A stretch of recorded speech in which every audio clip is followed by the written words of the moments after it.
తప్పు చేశాడు కాబట్టి నారా లోకేష్ బయటకు వచ్చి ప్రెస్ మీట్ పెట్టట్లేదు, భయపడ్డాడు నారా లోకేష్. ఈ మాట అంటుంది సాక్షాత్తు అంబటి రాంబాబు గారు, మాజీ భారీ నీటిపారుదల దళ శాఖ మంత్రి గారు.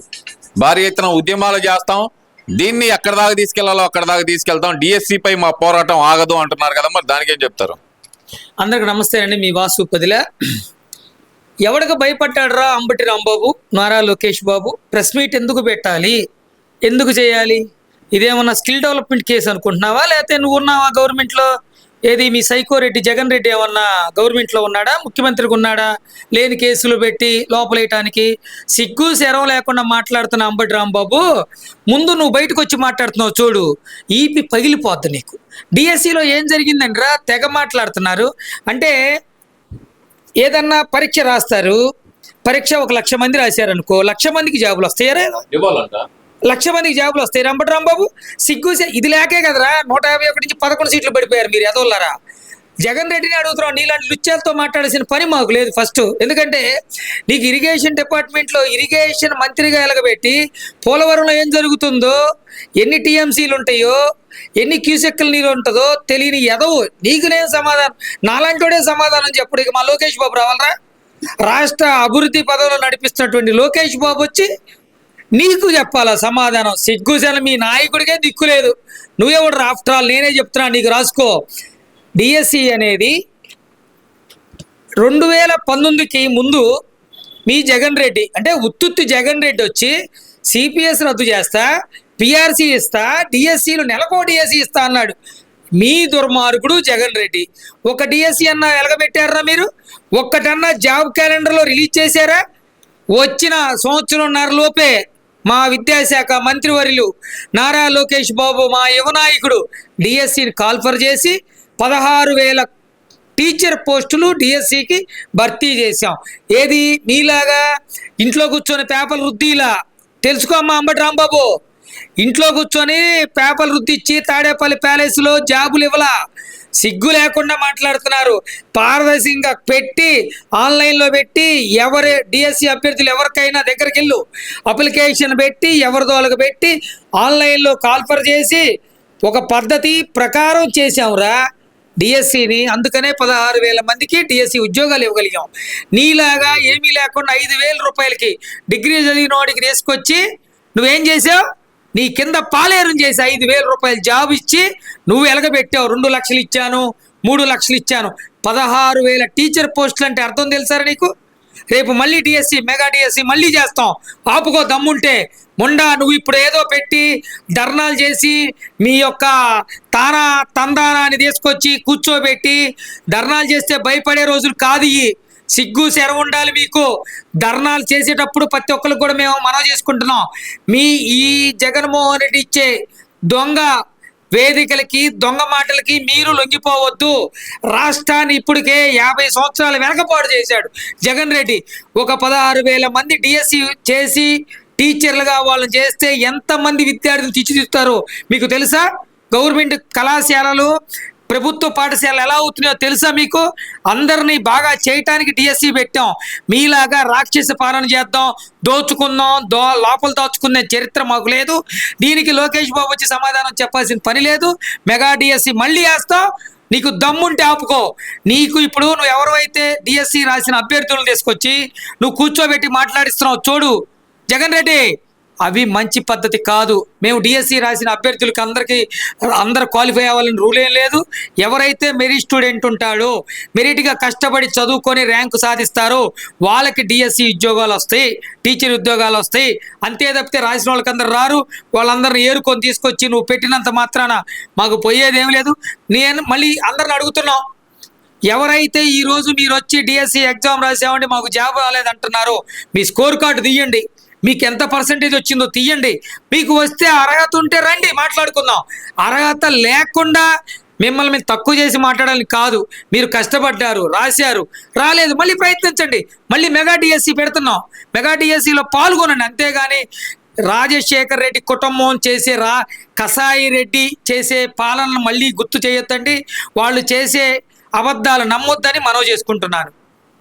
ఏంటి వైసీపీ నాయకులు ముఖ్యంగా పదే మాట్లాడుతున్నారు ఏంటంటే ఒక్కొక్క ఉద్యోగం 15 లక్షలకు అమ్ముకున్నారు అనేది దాంట్లో ప్రధానంగా వాళ్ళు చేస్తున్న ఆరోపణ. మరి అది వాస్తవమే అనుకోవచ్చు అంటారా?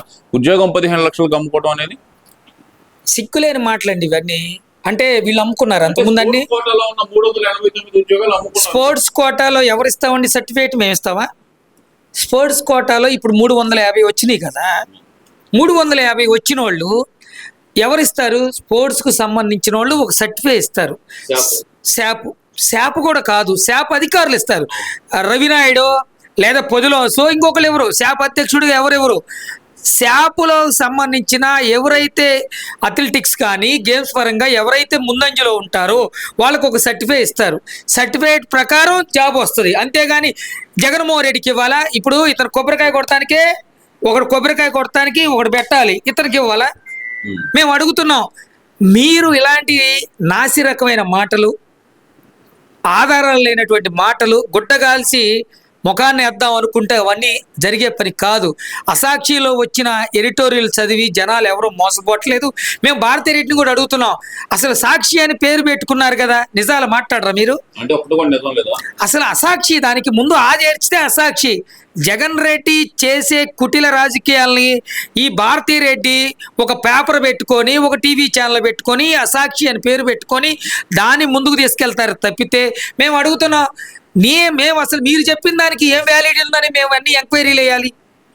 రాష్ట్ర ప్రజలను కూడా అడుగుతున్నాం. సిబిఐ విచారణ. అరే సిబిఐ అసలు వివేకానంద రెడ్డి గారు చనిపోతే సిబిఐ వాళ్ళు వచ్చి అవినాష్ రెడ్డి గారిని అరెస్ట్ చేస్తుంటే ఇదే జగన్మోహన్ రెడ్డి అరెస్ట్ కాకుండా అవినాష్ రెడ్డి అమ్మకు బాలేదు, గడిది గుడ్డు బాలేదని మాట్లాడినోడు ఇప్పుడు సిబిఐ ఎంక్వైరీ కావాలా? అంతే. ముండ ఏమి ఆలవలేరు వైఎస్ఆర్సీపీ నాయకులు. ఈ ముండలో ఒక జాబ్ ఎవరు, ఒక డిఎస్సి ఎవరు, స్పోర్ట్స్ కోటాలో వచ్చిన దానికి డబ్బులు వీళ్ళకి ఏమి లేదు. లిక్కర్ స్కాములు, మట్టి స్కాములు, ఎనీ అసలు మీకు ఇంకా చెప్పాలంటే రాక్షస పాలన చేసిన వీళ్ళు ఇప్పుడు వేదాలు వలిచినట్టే ఉంది, కానీ ఇంకొకటి కాదు. మీరు ఆ మాట అంటున్నారు, రాక్షసిని పిచాచిని మిక్సీ చేస్తే వచ్చేదే చంద్రబాబు నాయుడు అని చెప్పి సజ్జలు అంటున్నాడు డైరెక్ట్ గా.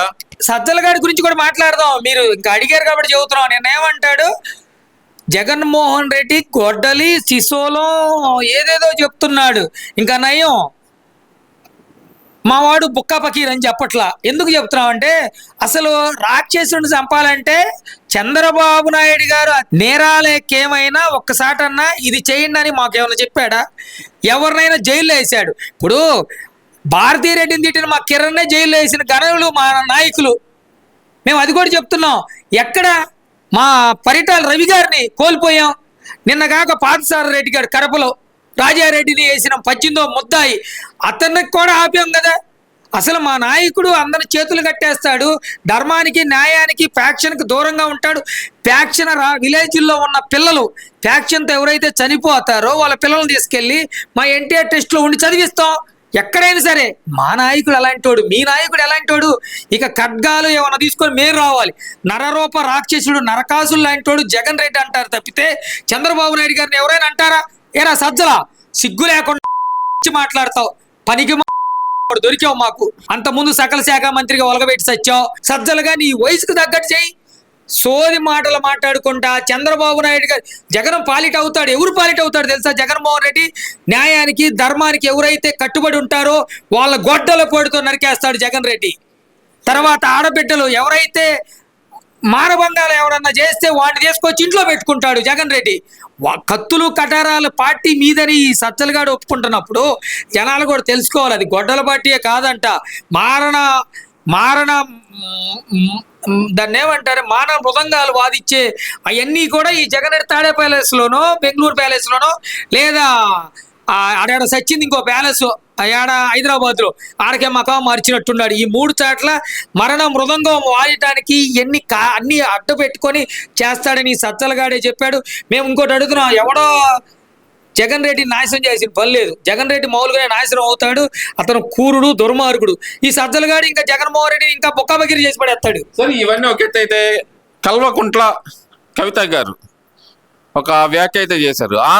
ఆంధ్రోళ్ళ విగ్రహాలు మేము అధికారంలోకి వచ్చినామంటే తీసి ఆంధ్రాకి పార్సిల్ చేస్తాం, తీసి పక్కన పడేస్తాం అంటే ఆమె చేసిన వ్యాఖ్య. ముఖ్యంగా ఎన్టీఆర్ విగ్రహం గురించి తెలంగాణకి టీడీపీ ఏజెంట్ గా రేవంత్ రెడ్డి ఆ విగ్రహం పెట్టాడంటూ ఆమె చేసిన వ్యాఖ్యలు ఎలా చూడాలంటారు వీటన్నిటిని? వీళ్ళ ఇంట్లో నందమూరి తారక రామారావు గారి పేరుతో ఒకడు పెరుగుతూ ఉంటే ఏం పీకిందేమా? ఆ? నీకు నోరు అదుపులో పెట్టుకో. ఎక్కడ అధికారంలోకి వస్తావా? టీఆర్ఎస్ అని పెట్టుకుంటూ వస్తావా? వాడు బీఆర్ఎస్, నువ్వు టీఆర్ఎస్, ఇద్దరు దొందుతోంది. మీరు జగన్మోహన్ రెడ్డికి ఊడికం చేయడానికే పుట్టావు నువ్వు. మీ అయ్య పుట్టింది అందుకనే, నీ అన్న పుట్టింది అందుకనే, నువ్వు పుట్టింది కూడా. ఎన్టీ రామారావు విగ్రహాన్ని టచ్ చేసే దమ్ము నీకుందా? సిగ్గు లేకుండా బీరులు అమ్ముకున్నావు, లిక్కర్ స్కామ్లో ఉన్నావు, అక్కడ పోయి బొక్కా పకీరు ఢిల్లీలో సావక నీకెందుకు? నువ్వు కూడా మాట్లాడేదానివే. జాగృతి అని పెట్టుకున్నావు, జాగ్రత్తగా మాట్లాడటం నేర్చుకో. నీ గురించి ఎంత తక్కువ మాట్లాడే, ఎందుకంటే భారతీరెడ్డికి నీకు పెద్ద తేడా లేదు. మేము అది కూడా చదువుతున్నాం. ఎందుకంటే భారతీరెడ్డి అసాక్ష్యాలు మాట్లాడుతూ ఉంటుంది, నువ్వేం ఉత్తుగా మాట్లాడుతావు. నువ్వేమన్నా పోరాటం ఉంటే బరాబరు చదువుతున్నావు. రేవంత్ రెడ్డి గారు తెలుగుదేశం పార్టీ నుంచి వచ్చాడు, ఎదిగాడు, కాంగ్రెస్లో ముఖ్యమంత్రిగా చేస్తున్నాడు. అభిమానం ఏమైనా ఉంటే చేసు. మరి మీ నాయన కేసీఆర్కి మతిపోయిందా ఏంది? ఎన్టీ రామారావు గారు ధీరుడు సూర్యుడు అని చెప్పాడు. మరి మీ నాన్న అడుగు. మీ నాన్నకి ఏమైనా మెంటల్ వచ్చిందా? పిచ్చి పట్టిందా? ఏం జరిగింది? అరే నువ్వు కూడా మాట్లాడుతున్నావు అంటే కవిత, నువ్వు చూస్తుంటే జాలేస్తుందమ్మా. ఎందుకంటే నీకు పార్టీ లేదు, నీ బోందా లేదు. నీ గురించి మేము ఆడకూతురు ఇంకా కొద్దిగా సభ్య సమాజంలో ఆగిపోతున్నాం. చెప్తున్నాం, ఎన్టీఆర్ బొమ్మని టచ్ చేయాలి అంటే ముందు నువ్వు ఒక జెడ్పీటీసీ గెలవాలి. అర్థమవుతుందా? ఒక జెడ్పీటీసీ గెలు. అరే మొన్న ఓడిపోయావు, ఎమ్మెల్సీ ఇస్తే ఓడిపోయావు, ఎంపీ ఇస్తే ఓడిపోయావు, ఎమ్మెల్యే ఇస్తే ఓడిపోయావు, నీకేది ఇస్తే అది ఓడిపోయావు. నీకు ఇంకా పాలిట్ బ్యూరో కావాలని తిరిగితే వాళ్ళందరూ చీ పో అని కొడితే ఏడాడో తిరుగుతున్నావు. నువ్వు కూడా మాట్లాడేదాని పోయావు. ఆపమ్మ, నీ ఇంటి పేరు ఏదో చెప్పు కవిత. నీది అసలు ముందెందుకంటే కేసీఆర్ అనేవాడు మేము పెట్టిన భిక్ష. మా నాయకుడు కింద పెరిగాడు, తెలుగుదేశం పార్టీ అండతో పెరిగాడు, ఆడికే పిచ్చి పట్టిందని మేము వదిలేసాం. ఇంకా వాడి కూతురు నువ్వు. నీ గురించి కూడా మేము మాట్లాడుకుంటే ఇంకా అనవసరంలే. ఇంకా ఆపమ్మా.